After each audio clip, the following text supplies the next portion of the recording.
Next on Rugby Wrap-Up, Nick Civetta of Rugby United New York. Rugby Wrap-Up brought to you in part by The Pig and Whistle, the world's best rugby pub. The Murphy Kennedy Group, founded with the idea that construction can be done better. And Lean and Limber, stretching your way to a healthier lifestyle.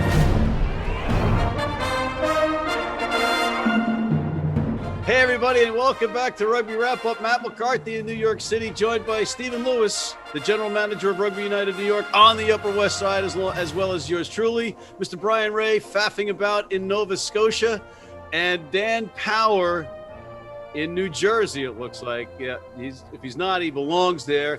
And our special guest, Mr. Nick Civetta, now of Rugby United New York. And Nick, let's get right into welcoming you to Rugby Wrap-Up.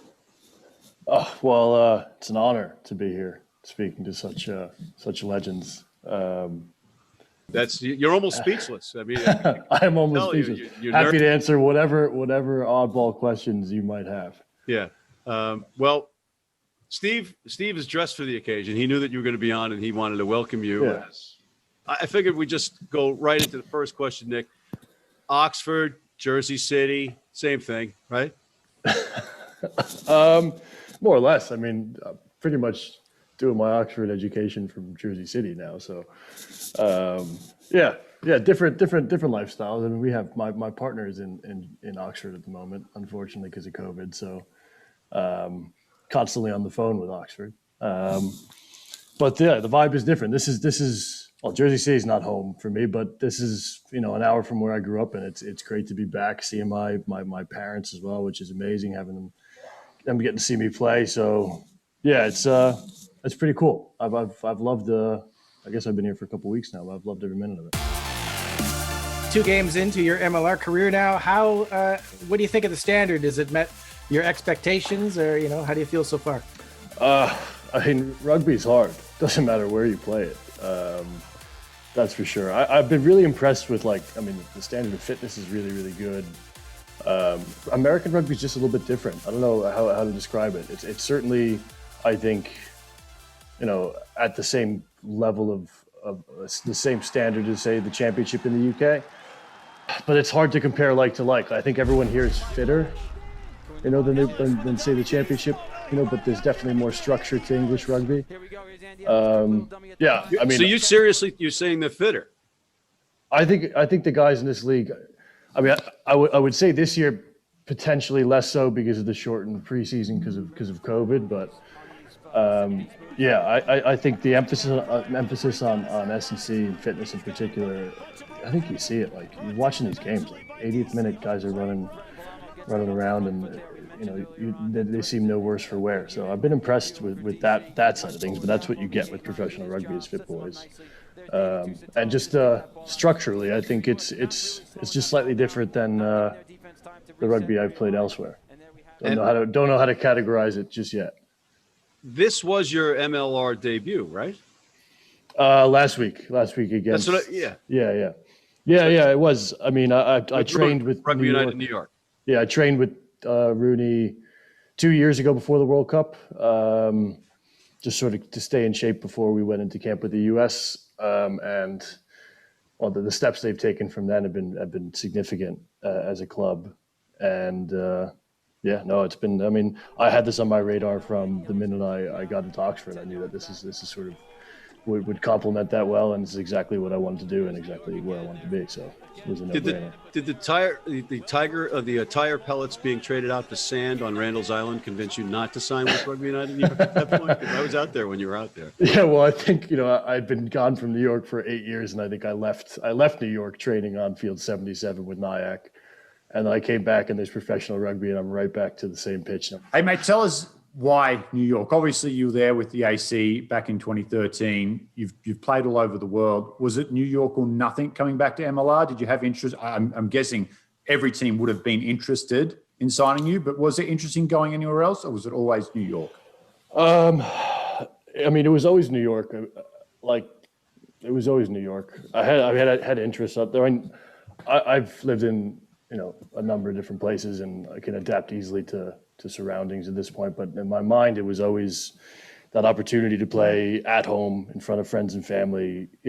I've been gone for a long time, and I think, a lot of your friends don't really know what you're up to. You're just sort of over in Europe playing rugby, and they don't know what it is, and they don't get anything out of me doing that. And if I can, play here and get a few people watching who had never watched before, and that I think is really special, and it was always on my radar. I think every rugby player in Europe as well wants to play for their hometown club, and it's just one of those opportunities it's just not easy for it to happen, I think, at any level. So yeah, when I figured out that, when I decided I wanted to play in the MLR, it was 100% New York, and they were able to make it work. So that's even better. Guys, just hold it 1 second. We got to take a quick break, and we'll be right back with Nick Civetta.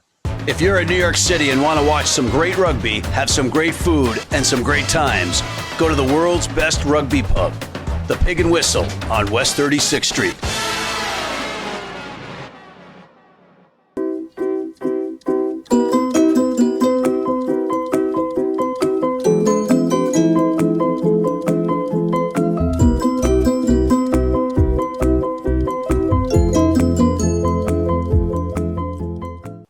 What's the number 498 mean to you? It's my Eagle number. Very good. Yeah, honestly, it makes me just miss the boys. It's been quite a while. So looking forward to hopefully this summer getting back involved and seeing where we're at. But yeah, I think that's what it conjures up. It conjures up good memories, and I think one of the reasons why I'm still playing the sport the main reason why I'm still playing the sport is because I still feel like I have a lot to give to that jersey, and I want to put myself in the best position possible to help us succeed as a nation. And yeah, it's been very challenging the last almost 2 years without a test. So hopefully brighter things in the future. But without worrying about who's here on this show right now, was your biggest thrill as an Eagle that night when you guys knocked off Scotland? Because I saw you pitch side and you were pretty happy about that. Yeah, that was probably the biggest thrill. It's rare that it's rare that you get that opportunity and that you play well enough for it to happen, and we just want to try to repeat that. But that was a pretty big thrill. It was a great night, lock in the hotel afterwards, and it's still, I think, I was at an Oxford training session a few months ago, and there was a guy there, Byron McGuigan, who helps with the backs at Oxford. And the first thing he did is he kind of just looked at me. I don't know him. He just looked at me. He's like, "Did you play in that game, mate?" And I was like, "Well, you mean the one down in Houston where you missed the kick and we won?" And he was like, "Oh yeah, I knew it was you. What are you doing here, mate?" So I could tell it definitely lingers. It definitely lingers for them, I think, and that made me happy. That was recently as well. So yeah, that was a good memory for sure. All right, quick question about now. You're a guy that's played around. You're a veteran. You're an established star. You walk into this team and they're up and running already, and they've got some veterans there. You got Andy Ellis. You got a whole bunch of other guys that are there. Some of them are your teammates from the Eagles. What's the dynamic for you as a veteran player? Are you walking in and feeling it out, or are you taking the leadership horns, grabbing the leadership horns right away? Or? That's a good question. No, I think I've become very accustomed to this situation where you have to come in and find your place in the team, right? And it's not always the same role everywhere you go. So you have to be really conscious of how you are with people and your effect on people. And I think, with New York, I come back with Dylan and Nate and guys I've played with for a long time, and Marty, who I've known for a couple of years.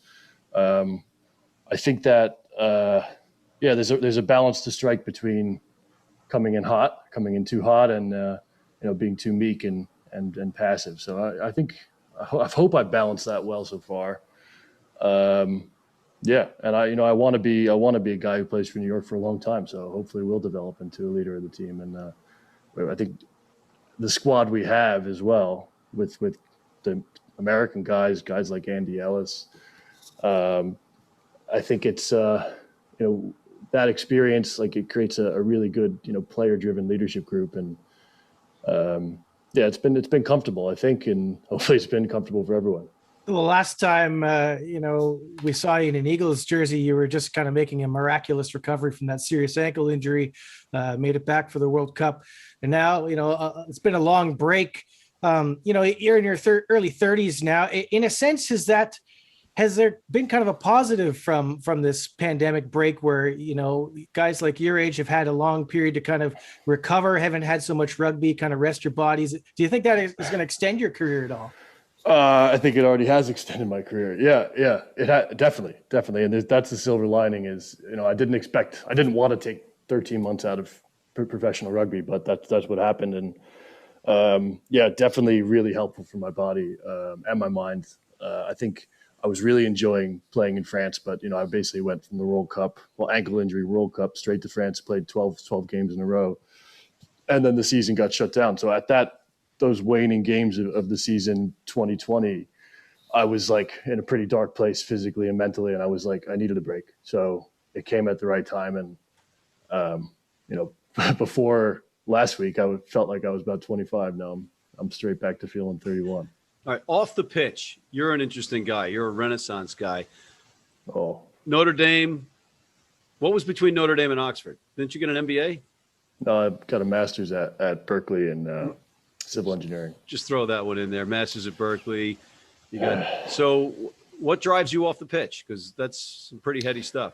God, I don't know yet. I don't know. Like I love the idea of constantly learning, and I think I haven't yet translated that into like a viable career beyond rugby. So I think I want to be. I think with rugby as well. Like I just type of person you want to be an expert in something. You want to be credible and you want to do something that inspires you. And I think that's what you get out of, doing these degrees is like, you get like a real serious amount of knowledge about particular topics. And with that, you can go and do really interesting things.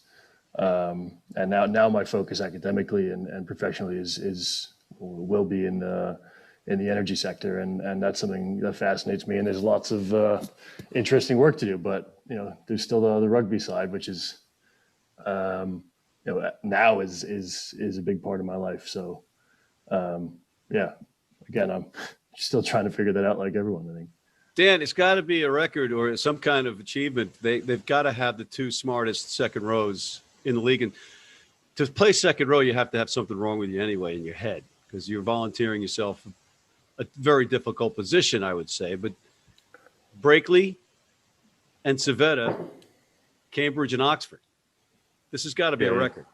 Throw in Dartmouth and Berkeley and Notre Dame as well. I don't think there's a more well-educated lock pairing in the world. I forget MLR. I think we could be dealing with the Mensa brothers in the lock pairing here. But no, I'm just thrilled that Nick's back, to be honest. I mean, been one of my favorite players to watch calling games for the Eagles over the years, and great to see all the opportunities that Europe presented, but it's great to see guys like Nick come home and get to play, like I said, in front of his family and friends who for the most part would not have any clue about the heights that Nick hit in Europe. It's kind of like, he plays rugby.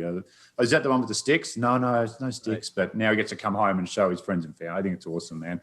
So just stay healthy. I saw you take a little knock in that Atlanta game. And it's like, welcome back to turf fields in America, pal. No more soft English, sod to land on. But then you're directly on your back, right? Yeah, I landed on the ball. It was kind of an awkward thing and just took my wind out. So I needed a few moments to convalesce. And the two moments so far in this season where New York fans, I know because I happen to be one, I'll admit it, was very concerned. It's like being a Mets fan and watching a guy walk off with his arm hanging down. You taking that one last week, and then Stan South drilling Andy Ellis this week. Yeah, I was like, Andy was milking it. He was milking it. I think he's good. He's good. I've loved Andy's chat the first 2 weeks. How good is he? He had such immense value as well as a person. I think brilliant having him here. Honestly, I've been very impressed, and he's playing very well at the moment too. So, all right. Well, Nick, you've been great. Brian, you got a final arrow you want to fire at him before you face off against him next week? I heard you're a little tired there. If you feel like you have to take this weekend off, well, we won't hold that against you. So, best of luck for the rest of the season. Thanks. Thanks for having me, guys. This was a lot of fun. All right, Nick Civetta, ladies and gentlemen, Rugby United New York, and of course, Team USA's Eagles. Thank you, Nick. And make sure you check out our other segments this week, including our Major League Rugby show, our Global Rugby Recap, What Are the Odds?, our Major League Rugby Sports Bet show with the Philly Godfather, John Bradshaw Layfield, the WWE legend, and Gifty Bailu, martial law, the Zack Attack. And please sign up for our American Red Cross Rugby Wrap-Up Blood Donor Team.